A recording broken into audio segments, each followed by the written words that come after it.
शिव में मन नहीं लगता तब तक शिव मिलता भी नहीं मिलता ही नहीं। सती मैया के प्राण छूट गए। पिता के घर की यज्ञ अग्नि में ही माता सती ने अपने प्राणों को त्याग दिया। हिमालय राज के घर में माता पार्वती के नाम से उनका प्रागट्य हुआ। छोटी सी माता पार्वती जी देवऋषि नारद ने आकर उनके भाग्य को बताया। भाग्य बताया देवऋषि नारद ने।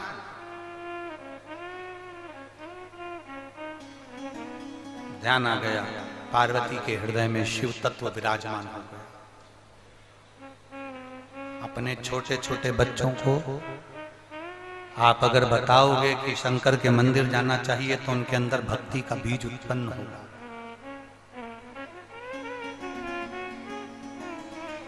अपने छोटे छोटे बच्चों को एक लोटा जल लेकर मंदिर तक भेजने का प्रयास करिए।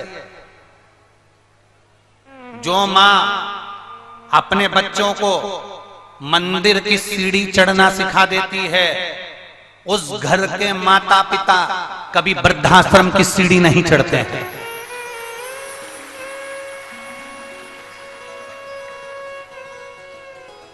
हमारा सनातन धर्म बस यही सिखाता है। सनातन धर्म किसी को मारना नहीं सिखाता। सनातन धर्म किसी को गाली देना नहीं सिखाता। सनातन धर्म किसी को अपशब्द कहना नहीं सिखाता। हमारा सनातन धर्म केवल यह सिखाता है कि आप अपने माँ बाप का सम्मान करो, आप किसी बुजुर्ग का सम्मान करो, आए हुए अतिथि का मान करो।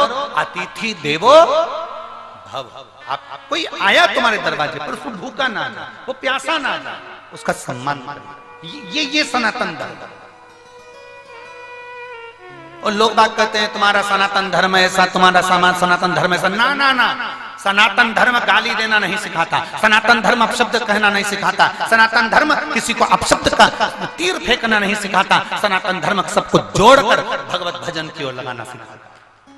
आप करो भगवान की भक्ति, अविरल भक्ति। अपने घर के बच्चों से कहो मंदिर तक जाओ, शिवालय तक जाओ, एक लोटा जल चढ़ाओ, शंकर के मंदिर जाओ, कहो।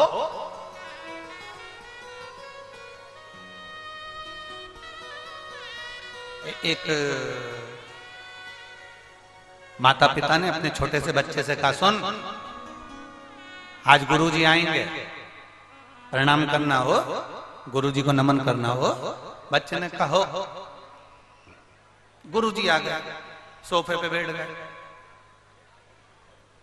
सोफे पर बैठे तो माता पिता ने अपने माँ ने बच्चे से कहा, इधर। हाँ पापा, चल गुरुजी को प्रणाम कर। बच्चे ने गुरुजी को प्रणाम नहीं कर। पिताजी ने 2 थप्पड़ दिए, गुरुजी को प्रणाम नहीं कर रहा। नहीं। माँ आई, बेटा बेटा चल गुरुजी को प्रणाम कर। नहीं कर। माँ ने भी 2 थप्पड़ दिया, गुरुजी को प्रणाम कर। नहीं।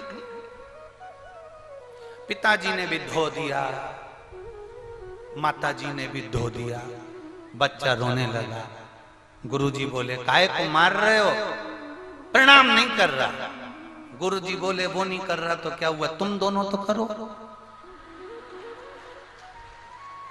तुम दोनों तो करो। माता और पिता ने झुककर जैसे ही प्रणाम करा, बच्चे ने देखा कि मेरे माँ बाप झुककर प्रणाम कर रहे हैं, और बच्चे ने साष्टांग दंडवत कर लिया। साष्टांग दंडवत। हम सुधरेंगे। जम के बोलो जरा, गायत्री परिवार वाले बोलते हैं, हम सुधरेंगे, हम बदलेंगे। कब बदलेगा? जब हम बदलेंगे। कब सुधरेगा?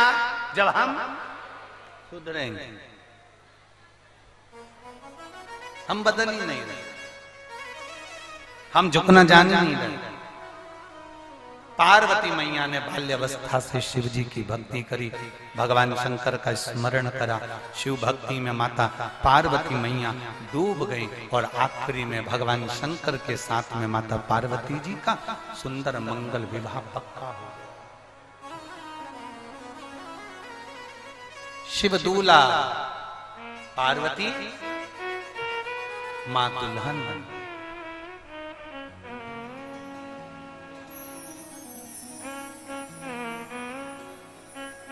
हमारे यहां पर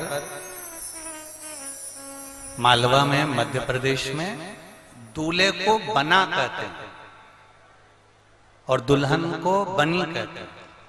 आपके यहां भी बोलते हैं क्या? बना बोलते हैं और दुल्हन को जम जम के बोलो जरा, बनी। हमारे यहाँ शादी के 4-5 दिन पहले, 8 दिन पहले ढोलक पीट पीट के रात को 9 बजे गाते हैं। दूल्हे के यहाँ पर गाते हैं बना और दुल्हन के यहाँ गाते हैं बहुत बहुत अच्छी अच्छी बनिया लोग गाते हैं। बनी जी लहंगा लाना जी, बनी जी पहन के आना जी, बनी जी फिर इतराना जी।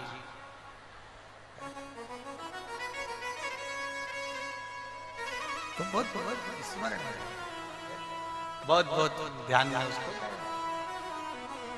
रात्रि को 9 बजे जो बैठते तो रात को 10, साढ़े 10, 11 बजे तक बना बनी चलती। अब लड़के के यहाँ बना गाया, लड़की के यहाँ बनी गई।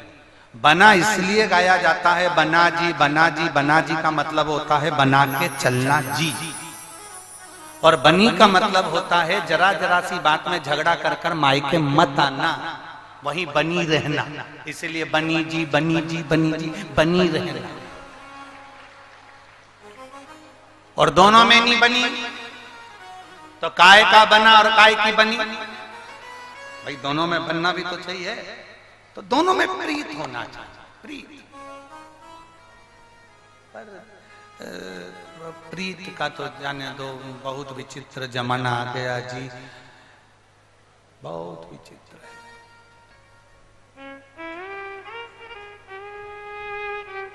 आजकल तो संसार में इतना नया नया देखने को मिलता है कि अपनी आंखें बंद करने का मन करता है। एक बार हम ट्रेन से कहीं जा रहे थे, हैदराबाद वगैरह, तो हमारी इधर की सीट थी और इधर सामने की एक पति पत्नी की सीट थी, और पत्नी कांच की ओर मुंह करके सो रही थी और पति उसके चरणों में बैठ के उसके चरण दबा रहा था।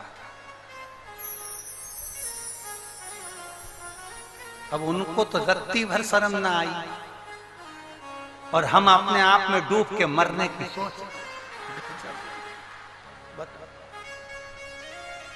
अब वो पास में वो आशीष बैठा था, तो आशीष ने कहा गुरु जी तुम इतना इतना क्या हो गया तुमको, तुम बार बार अपना माथा को हाथ लगा रहे, हुआ क्या? हमने कहा कुछ नहीं हुआ, आज तक विष्णु पुराण में पढ़ा था नारायण सोते थे लक्ष्मी चरण दबाती थी, आज पूरी पुराण को पलट दिया,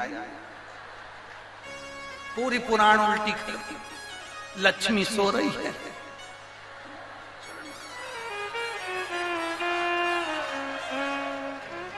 आवाज बहुत तेज आ रही है भेरू तुम्हारी भी हो।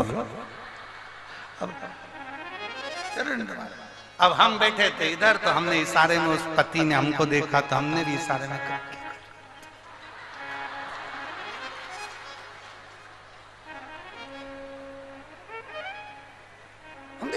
माओ दबा दो।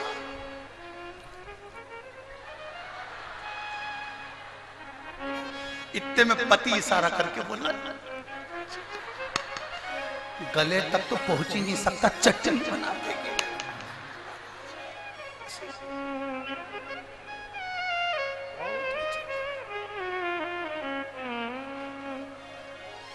अरे भाई, हम माता पार्वती जी की सेवा क्यों करते हैं? हम नवरात्रे में दुर्गा जी का अनुष्ठान क्यों करते हैं? हम नवरात्रे में दुर्गा जी की पूजन क्यों करते हैं? क्योंकि माता, आप देखना, लक्ष्मी जी का कोई व्रत नहीं, ब्रह्माणी का कोई व्रत नहीं, इंद्राणी का कोई व्रत नहीं, किसी भी देवता की पत्नी का कोई व्रत नहीं, रिद्धि सिद्धि का कोई व्रत नहीं, कार्तिकेय की धर्म पत्नी का भी कोई व्रत नहीं। केवल एक का व्रत पूरी दुनिया करती है, और वो है देवी जी का व्रत, दुर्गा का पूजन, छठ का पूजन, देवी का पूजन, नवरात्रे का पूजन, तीज का पूजन, चतुर्थी का पूजन। ये माता पार्वती के पूजन है, माता पार्वती के व्रत है, किसी देवी के व्रत नहीं है, केवल एक पार्वती। क्योंकि लक्ष्मी जी ने भगवान विष्णु को श्राप दिया था कि तुम मेरे पर हंसे हो तुम्हें घोड़े का मुंह लगेगा, तो भगवान नारायण का हयग्रीव अवतार हुआ था। ब्रह्माणी ने ब्रह्मा को श्राप दिया था, ब्रह्मा जी तुमने मेरी अनुपस्थिति में गायत्री को बिठाया है, मैं तुम्हें श्राप देती हूँ पूरे पृथ्वी पर तुम्हारे कई मंदिर नहीं होंगे, केवल एक पुष्कर जी में होगा। पर माता पार्वती जी ने शंकर भगवान को कभी ऊंचे स्वर में बात नहीं करी, इसलिए हमारे सनातन धर्म में आज भी पार्वती का पूजन होता है, पार्वती जी की आराधना होती है।